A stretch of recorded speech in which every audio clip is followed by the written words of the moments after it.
Whoopsie! Witness a superhero movie with just enough Iron Man action to fill a 3-minute trailer, but not a feature-length film. Trust us, we counted. With countless subplots you won't remember as soon as you walk out of the theater. Well, I figure we could take what should probably be like 5 separate Iron Man movies and cram them all into one. Are you worried it's gonna feel disjointed and all over the place? Yeah, it's gonna be a real cram fest. That should definitely be more than one movie. What news conference would cut away to a shot of all the reporters listening to Tony Stark during the middle of it? Mickey Rourke looks older than the guy playing his sick and dying dad. Tony changes clothes between the stage and backstage. Stark's mirror image doesn't match the real Stark's movements. I'm pretty sure that the Monaco Grand Prix track officials would not allow him to drive this car for any reason. Pepper Potts, an inconsistent nag who's totally cool with her boyfriend being Iron Man, but freaks out when he drives a car. Did you know about this? This cannot happen. Experience the epic face-off between Iron Man and one of Marvel's least known villains, Whiplash, who's harnessed the most dangerous modern technology ever, only to waste it on a whip. So he builds an arc reactor of his own and makes these crazy whip things. Is he not able to make anything better than whips? Oh no, he definitely is, but his villain name is Whiplash. Oh, so he has to make whips at least once in the movie. Exactly. Very smart. Anyway, so he goes to this race in Monaco and just starts chopping up cars with his whips. What's his plan here? To kill Tony. How's he supposed to do that by chopping up race cars? Well, at the last minute before the race, Tony actually got into one of the cars. Oh, how did Whiplash know he was gonna do that? He didn't. It was completely spur of the moment. So what was his plan to kill Tony if he hadn't gotten into a car randomly? I don't know. So wait, Ivan's plan was to use his whips at the Monaco Grand Prix because he somehow knew Tony Stark was going to replace his driver at the last minute? Anyway, so then Happy Hogan is going to have to rush to bring Tony his suit. Oh, that's exciting. Yeah, so he's going to have to drive against traffic on the racetrack, but before he leaves, he's like, come on, Pepper, come sit in the back seat. Why would he bring her on that insanely dangerous mission? So she can be there. Despite Tony being in love with her and her being the CEO and, you know, a woman, Happy still inexplicably takes Pepper with him on his car trip straight to where the fighting is happening. This is a pretty suicidal way to bring Tony his suit. You know these guys are driving 220 miles per hour in the opposite direction, right? Also, once a guy gets on the track throwing around lightning whips, don't you think these drivers would be told to stop the race? So then they're gonna ram into Whiplash with their car. But I'm guessing his armor blocks the damage? Oh, he doesn't have armor. What? Yeah, no, he's like practically bare-chested. Well, then why didn't any security guards shoot him or something? I don't know. A foe with no known superpowers, who somehow survives being crushed by a car. Not once, not twice, but 4 times. So then Happy's gonna ram his car into Whiplash like 4 times. So Whiplash dies? No, because when cars ram into people, it doesn't do any damage to the human body. Vanko can hit his target when it's a race car going 200 miles an hour, but not when his targets are stationary and right in front of him. Give me the case! Please! Come on!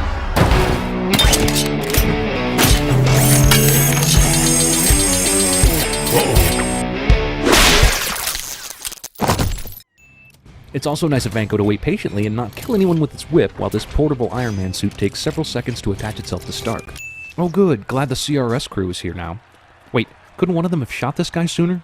You could double up your rotations. Focus the repulsor energy through ionized plasma channels. It's effective. Sure, just tell the bad guy how to kill you better next time.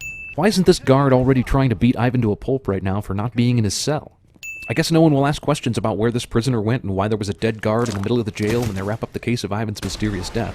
Why didn't the dirty guards let Ivan know what the plan was before he started stupidly walking around the jail with no clue? Lieutenant Colonel James Rhodes, who has the skills to perfectly fit in and pilot an Iron Man suit without any previous experience. Wait, didn't Tony need like half a movie to figure out how to work that thing? Is Jarvis assisting both of these guys or just Stark? Who does Rhodey talk to inside his suit? Tony's being killed by his suit? Yeah, he's being poisoned by the arc reactor thing in his chest. The arc reactor that's powering the magnet keeping shrapnel out of his heart? Yeah, so he's gotta figure something out or he's gonna die. I mean, why doesn't he just swap that out for another non-toxic power source? The arc reactor also powers the suit, so I guess he wouldn't be Iron Man without it? Oh, so the arc reactor has to be inside his chest cavity for the suit to work? Well, no, because Rhodey is able to put on a suit later and he doesn't have an arc reactor in his chest cavity. A new chapter so thin, the key to the entire plot is resolved by a 40-year-old Easter egg from Tony's dad. Tony, I built this for you. One day you'll figure this out. who decades earlier somehow knew his grown son would keep his old diorama, put it in an impossible-to-predict holographic computer display that can magnify impossible amounts of detail and reveal the chemical makeup of an impossible-to-create element. Unfortunately, it is impossible to synthesize. Which Tony immediately synthesizes in order to wrap up all loose ends. Congratulations, sir. You have created a new element.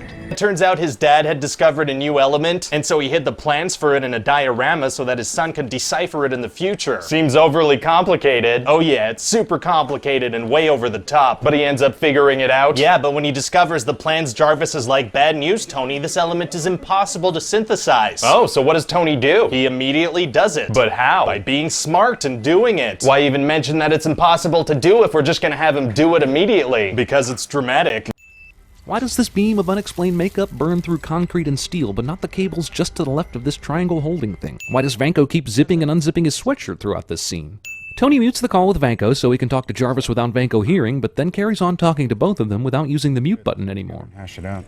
Even if Tony has gotten much more efficient, this second movie makes it feel like he can just print out suits in mere minutes. Movie shrugs its shoulders about all the people who surely died from falling shards of glass. Tony, I'm locked on. I have target lock. On what? On you! Couldn't Rhodes just have said, my suit is target locked on you, without being coy? No one gets hurt or killed when the world-class ammunition breaks through the observatory tower glass. This drone manages to crash land without hitting one person in a large crowd of people. Iron Man takes a sweet-ass time saving this kid who might be blown to bits any second. Listen. A pack just peeled off. They're headed back to the expo. Got it. Why would Vanko take control of Rhodey's suit but still leave him able to talk to Stark on the comm? Coming in on you. Let's get this away from the expo. You're just now thinking of this? Drone 303 is shot down here, and then the tracking system indicates it's actually here that it gets shot down, and oh yeah, Drone 305 was destroyed at some point too. How is this guy planning to attack Natasha? Was he hoping to catch her by surprise by hiding in this closed doorway in plain view? I'm reading significantly higher output in your vitals. All look... How is Romanoff able to read Stark's vitals from Vanko's computer? You got incoming, Tony. Looks like the fight is coming to you. All right, they're coming in hot. What's the play? Don't worry about it, boys. I'm still at Whiplash's terminal.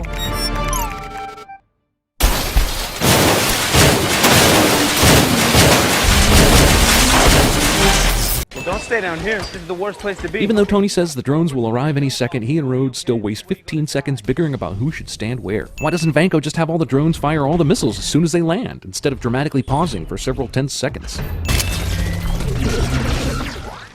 Couldn't Tony just have done this in the first place? Oh, I think you should lead with that next time. Yeah, no. Heads up, you got another drone incoming. This one looks different. It is going to be bad. All right, now time for some real action. Never mind. Uh-oh. Shut that one down as well. Oh!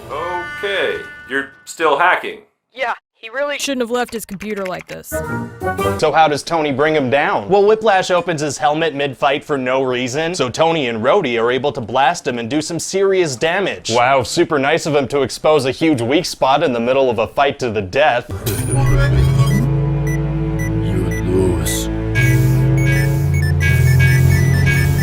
Oh crap, Tony, these drones are ready to blow. We gotta get out of here, man. Okay, one last chance to be the hero. Let's go. I got him. Oh, come on! Okay, so any sensible person would have taken off flying the very second Vanko's chest piece started blinking red, but instead Iron Man and Rhodey have to pause and then have a chat about it. Also, if Vanko's so smart as to set up a failsafe measure in the self-destruct thing, then why is he so dumb as to set it on a 30-second delay, giving Tony and Rhodes plenty of time to get away? Look, I know the last time Tony saw Pepper was right here, and then the building is evacuated, and then she tells this cop she's gonna stay, but Tony doesn't know that, so how does he know to fly to this exact place to save her at the last minute? I heard the whole thing. You should get lost. I was here first. I was here first? Heard the whole thing? This is a random roof in the middle of Queens. What made you go here of all places?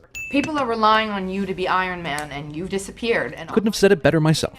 We came to see Iron Man, and what we get is 2 short action scenes, 1 big finale, and tons of masturbatory Avengers references. Maybe they're assessing if Tony's good for the Avengers? Well, let's not get too ahead of ourselves here. Oh, well, at the end, I'll have him be like, you know what, we don't want you on the team, but you could be a consultant. Oh, wow, so there's not gonna be any payoff to this story thread in this movie. Suit up for a feature-length version of the Nick Fury bonus scene from the end of the first Iron Man, which will still be unresolved by the end of this movie. Tony Stark not recommended?